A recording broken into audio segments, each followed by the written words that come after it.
நீங்கள் வெளிநாட்டில் இருந்தாலும் பயண தடைகள் மற்றும் சிரமங்களால் அருகில் இருக்க முடியாத இந்த நேரத்தில் உங்கள் பெற்றோருக்கு மருத்துவ தேவைகளை வழங்கி எங்கள் சொந்த பெற்றோரை போல நாங்கள் அன்புடன் பராமரிப்போம். மெடிப்ளேஸ்.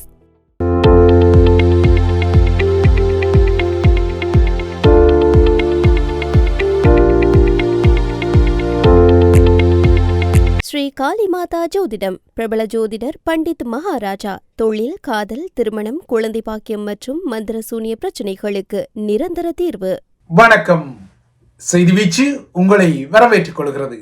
இன்றைய செய்தி வீச்சு உலக மற்றும் உள்ளூர் நிலவரங்களை தாங்கி வருகின்றது.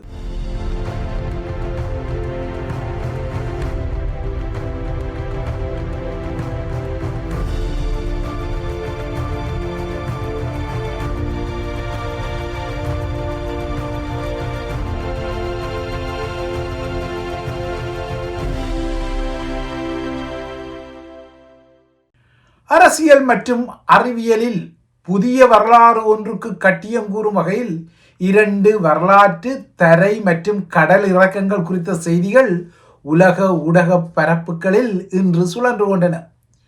முதலாவது செய்தி, அமெரிக்க ஈரானிய சமாதான பேச்சுவார்த்தைகளை மையப்படுத்தி 2 நாடுகளின் பேச்சுவார்த்தை குழுக்களும் பாகிஸ்தானில் தரை இறங்கிய செய்தி. இரண்டாவது செய்தி, சந்திரனை மையப்படுத்திய 10 நாள் பயணத்துடன் அமெரிக்காவின் ஆர்டிமிஸ் 2 திட்டம் வெற்றிகரமாக முடிக்கப்பட்டு நாசாவின் ஒரியன் விண்கலம் பெரிய பாராசூட்டுகள் மூலம் பசிபிக் பெருங்கடலில் பாதுகாப்பாக இறங்கிய செய்தி. விண்வெளி வீரர்கள் சந்திரனை சுற்றிவிட்டு சரியாக திட்டமிட்ட நேரத்தில் கலிபோர்னியா கடற்கரைக்கு அருகில் அமெரிக்காவின் உள்ளூர் நேரப்படி நேற்று மாலை தரையிறங்கிக் கொண்டனர். அவர்களின் ஒரியன் விண்கலம் மணிக்கு 38,000 கிலோமீட்டருக்கும் அதிகமான வேகத்தில் பூமியின் வளிமண்டல பரப்பை ஊடுருவிக் கொண்ட போது ஏற்பட்ட உராய்வின் மூலம் அந்த ஒரியன் கலத்தின் வெளிப்புற பரப்பில் 2700 பாகை செல்சியஸுக்கும் அதிகமான வெப்பநிலை உருவாகிய போதிலும் நினைத்து பார்க்க முடியாத இந்த வெப்பநிலையை சமாளித்து ஆர்டிமிஸ் 2 வெற்றிகரமாக முடிக்கப்பட்டிருக்கின்றது. இந்த வெற்றிகரமான சோதனையால் இனிமேல் டொனால்ட் ட்ரம்பின் பதவிக்காலத்தின் இறுதி ஆண்டான எதிர்வரும் 2028 சந்திரனில் மீண்டும் விண்வெளி வீரர்கள் தரையிறங்கும் வகையில் 4வது ஆர்டிமிஸ் பயணம் இடம்பெறக்கூடும். 2030 ஆண்டில் சீனா தனது விண்வெளி வீரர்களை சந்திரனில் தரையிறக்குவதற்கு முன்னர் அங்கு தனது விண்வெளி வீரர்களை மீண்டும் ஒருமுறை தரையிறக்கிவிட வேண்டும் என்பது அமெரிக்காவின் திட்டமாக உள்ள நிலையில் இந்த விண்வெளி பயணங்கள் மும்முரப்படுகின்றன.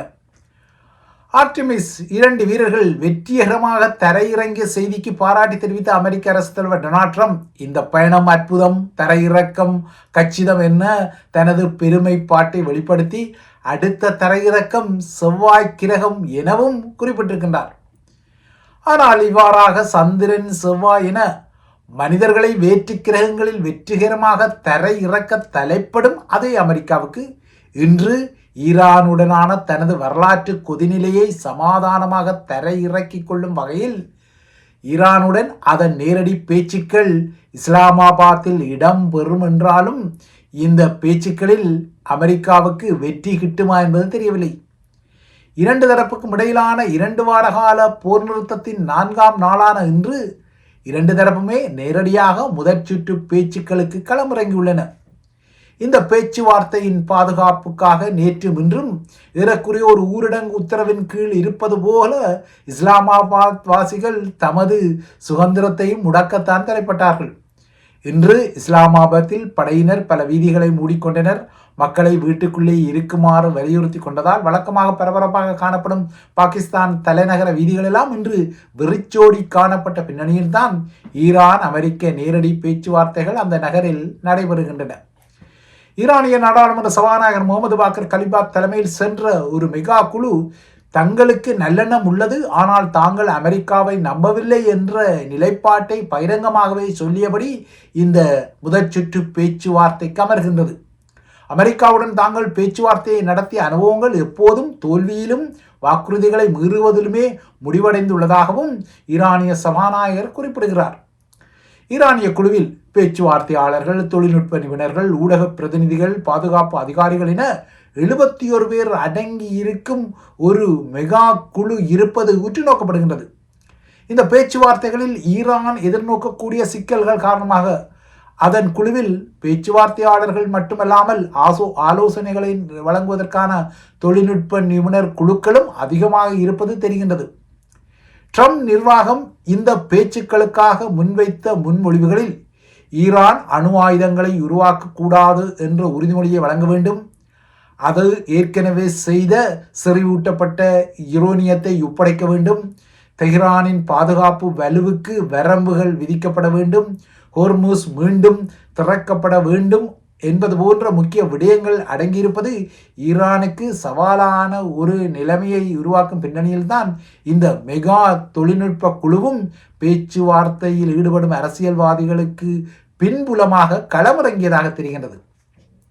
நேற்றிரவு இஸ்லாமாபாத்துக்கு சென்ற ஈரானிய குழுவை வரவேற்ற குழுவில் பாகிஸ்தானின் வெளியுறவு அமைச்சர், அதன் உள்துறை அமைச்சர், அதன் சபாநாயகர் போன்ற அரசியல் முகங்கள் இருந்தாலும் அங்கு இருந்த இராணுவ தளபதி ஃபீல்ட் மார்ஷல் ஆசிர் முனியும் உற்று நோக்கப்பட்டார்.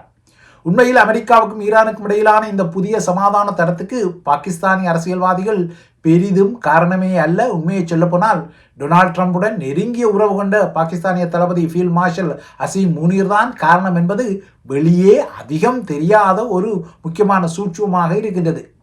அமெரிக்காவை பொறுத்தவரை ரிச்சர்ட் நிக்சனின் பதவிக்காலத்தில் அவர் வரலாற்று சிறப்புமிக்க சீன பயணத்தை 1972ஆம் ஆண்டில் மேற்கொண்ட விடயம் நீங்கள் அறியக்கூடிய ஒரு விடயம்.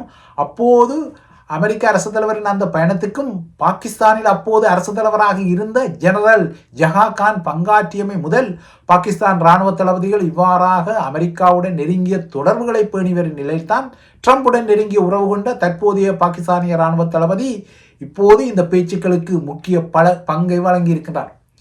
பாகிஸ்தானை பொறுத்தவரை தற்போது அதற்கு ஆப்கானிஸ்தானுடன் மோதல் இருக்கும் நிலையில் இவ்வாறான அனுசரணை பேச்சுக்கள் மூலம் அது தலிபான்களின் விடயத்தில் தனக்கும் அனைத்துலக ஆதரவை திரட்ட முனைவது வேறு விடயம். இந்த நிலையில் இது மேக்கோ பிரேக் எனப்படும் அமைதியை உருவாக்குவதா அல்லது அதனை அடைப்பதா எனப்படும் வாழ்வாசாவா எனப்படும் தருணம் என்பதால் இந்த பேச்சுக்கள் தமது நாட்டில் இடம்பெறுவதால் அது வெற்றி பெற்று எண்ணற்ற உயிர்கள் காப்பாற்றப்பட்டு உலகம் அமைதியை காண வேண்டும் என பாகிஸ்தானின் பிரதமர் நேற்று தனது தொலைக்காட்சி உரையில் குறிப்பிட்டிருக்கின்றார்.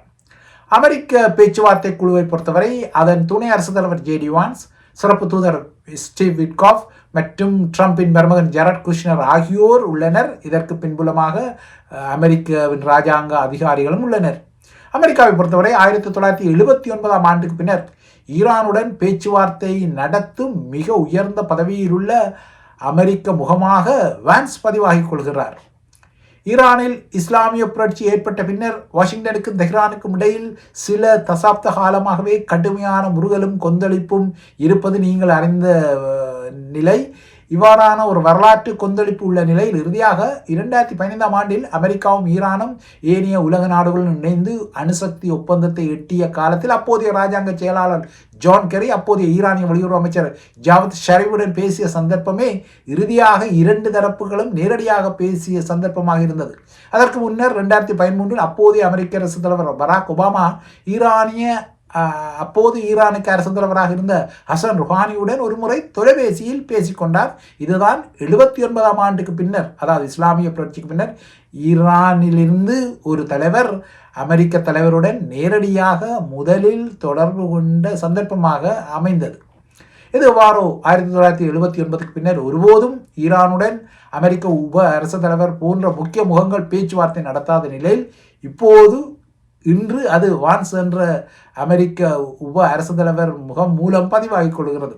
இந்த நிலையில் இந்த பேச்சு குறித்து நேற்று கருத்து தெரிவித்த அமெரிக்க அரசு தலைவர் டொனால்ட் ட்ரம்ப், ஈரான் இராணுவ ரீதியாக தோற்கடிக்கப்பட்டாலும் ஹோர்முஸ் போன்ற சர்வதேச நீர்வழிகளை பயன்படுத்தி குறுகிய காலத்திற்கு மிரட்டி பணம் பறிப்பதை தவிர அவர்களிடம் வேறு எந்த வழியும் இல்லை என்பதை ஈரானிய ஆட்சியாளர்கள் உணர்ந்ததாக தெரியவில்லை என காரசாரமாக குறிப்பிட்டதுடன், பேச்சுவார்த்தை நடத்துவதற்காக மட்டுமே ஈரானின் முக்கிய தலைகள் இன்னமும் உயிருடன் விட்டு வைக்கப்பட்டுள்ளார்கள் என எரிச்சலூட்டும் வகையில் ஒரு கருத்தையும் தெரிவித்தார். எனினும் ஈரான் உடன்பட்டாலும் இல்லை என்றாலும் ஹோர்முஸ் நீரிணை விரைவில் திறக்கப்படும் என்ற சூளுரையையும் ட்ரம்ப் எடுத்துக்கொண்டார். முன்னதாக அமெரிக்காவின் உப அரசு தலைவர் ஜேடி வான்ஸை ஏற்றிக்கொண்டு பாகிஸ்தானை நோக்கி பறந்த ஏர்ஃபோர்ஸ் 2 விமானம் எரிபொருள் இறக்குவதற்காக பாரிஸின் லூபூஜே விமான நிலையத்தில் நேற்றிரவு தரையிறங்கிக் கொண்டது. அதன் பின்னர் அங்கிருந்து கிளம்பிய ஏர்ஃபோர்ஸ் 2 மத்திய ஐரோப்பா மற்றும் துருக்கி ஊடாக பயணித்து இன்று முற்பகலில் பாகிஸ்தான் வான்வெளிக்குள் நுழைந்து இஸ்லாமாபாத்தில் தரையிறங்கியிருந்தது. இந்த விமானத்துக்கு ஜெர்மனியின் ஷாம்ஸ்டீன் விமானப்படை தளத்தில் இருந்த அமெரிக்க போர் விமானங்கள் பாதுகாப்பு வழங்கி தமது பரப்புகளை மேற்கொண்டிருந்தன. இன்று பாகிஸ்தானில் இடம்பெற்று வரும் இந்த பேச்சுக்களின் முடிவுகள் அமெரிக்க வெளியுறவுத்துறையின் அனுசரணையுடன் எதிர்வரும் செவ்வாயன்று வாஷிங்டனில் நடைபெறவுள்ள லெபனான் மற்றும் இஸ்ரேல் நேரடி பேச்சுக்களுக்கும் முக்கியமானவை என்பதில் மாற்று கருத்துக்கு இடமில்லை. இஸ்ரேலுக்கும் ஹெஸ்புல்லாவுக்கும் இடையே நடந்து வரும் போரை முடிவுக்கு கொண்டு வரும் வகையில் இந்த இஸ்ரேல் லெபனான் நேரடி பேச்சுவார்த்தை நடத்தப்பட உள்ள நிலையில் இஸ்ரேலுடன் நேரடி பேச்சுவார்த்தைகளை ஹெஸ்புல்லா எதிர்ப்பது தெரிகின்றது.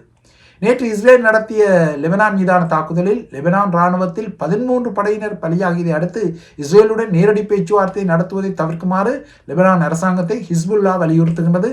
வாஷிங்டனில் நடைபெறவுள்ள லெபனான் மற்றும் இஸ்ரேலிய நேரடி பேச்சுவார்த்தைகள் ஹிஸ்புல்லாக்களுக்கும் லெபனானுக்கும் இடையில் விரிசலை ஏற்படுத்தும் வகையில் ஒரு மாற்றத்தை உருவாக்கினால் லெபனானில் உள்நாட்டு கிளர்ச்சி ஏற்படும் அபாயம் உள்ளது. இவ்வாறான சில சூத்திரங்கள் நகர்த்தப்பட வேண்டும் என்பதற்காகத்தான் மொசாட்டும் சில திட்டங்களுடன் இந்த பேச்சுவார்த்தைகளுக்கு அங்கீகாரத்தை வழங்குவதாகவும் தெரிகின்றது. உலக அரங்கில் இவ்வாறு பெரும் எதிரிகளுக்கிடையில் அமைதி வந்தாலும் இலங்கையின் இன முரண்பாட்டு தளத்துக்கு தனிவு வராது என்பதை தற்போதைய அனுர அரசாங்கமும் தனது வார்த்தைஜால பேச்சுக்களுக்கு மத்தியில் நகர்த்த தலைப்படுவது தெரிகின்றது. குறிப்பாக தமிழர்களின் வெடுக்கினாரி ஆதிலிங்கேஸ்வரர் ஆலய விவகாரம் இனங்களுக்கிடையில் மீண்டும் முரண்பாடுகளை நம்பிக்கையீனத்தை உருவாக்கும் வகையில் நகர தலைப்படுகின்றது. குறிப்பாக வெடுக்கினாரியில் பௌத்த எச்சங்கள் இருப்பதால் அந்த நிலப்பரப்பை முழுமையாக பௌத்தத்துக்குரிய நிலம் என வர்த்தமானி மூலம் அறிவிப்பு செய்துள்ளதாக அனுரவின் அமைச்சர் தெரிவித்தமை மிக சர்ச்சையான ஒரு விடயமாக இருக்கின்றது.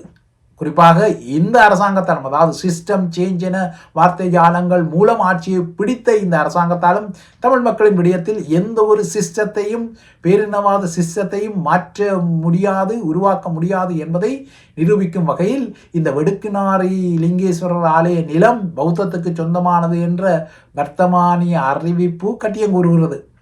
அதாவது இந்த வர்த்தமானி இன்னும் பிரகடனப்படுத்தப்படவில்லை என்றாலும் அதற்கான மும்முரமான நகர்வுகள் அரசு தரப்பில் இடம்பெறுவதாக தெரிய வருகிறது. வெடுக்கினாரி மலைப்பரப்பில் பௌத்தத்துடன் தொடர்புடைய சான்றுகள் அதிகமாக இருப்பதாக ஒரு தலைப்பட்சமான முடிவை எவ்வாறு முன்னைய ஆட்சியாளர்கள் குறிப்பாக ராஜபக்ஷ தரப்பு எடுத்ததோ அதே போலவே இப்போது அனுர அரசாங்கம் இந்த விடயத்தில் ஒருதலைப்பட்சமான முடிவை எடுத்து அதனை வர்த்தமானி மூலம் பௌத்தத்துக்குரிய இடம் என பிரகடனப்படுத்த தலைப்படுகின்றது.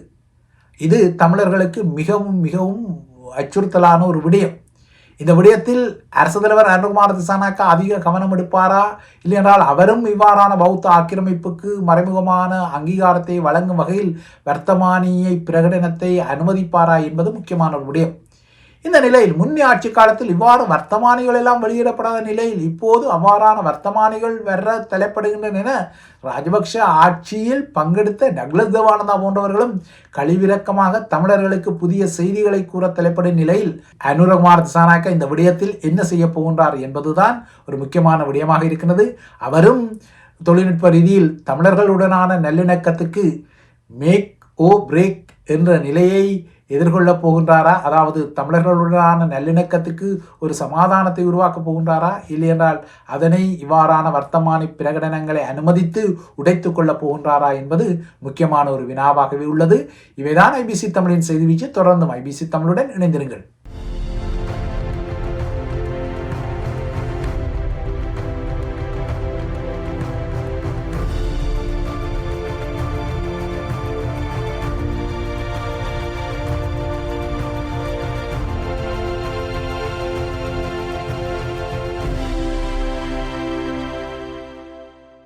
ஸ்ரீ காளிமாதா ஜோதிடம். பிரபல ஜோதிடர் பண்டித் மகாராஜா. தொழில், காதல், திருமணம், குழந்தை பாக்கியம் மற்றும் மந்திர சூனிய பிரச்சினைகளுக்கு நிரந்தர தீர்வு.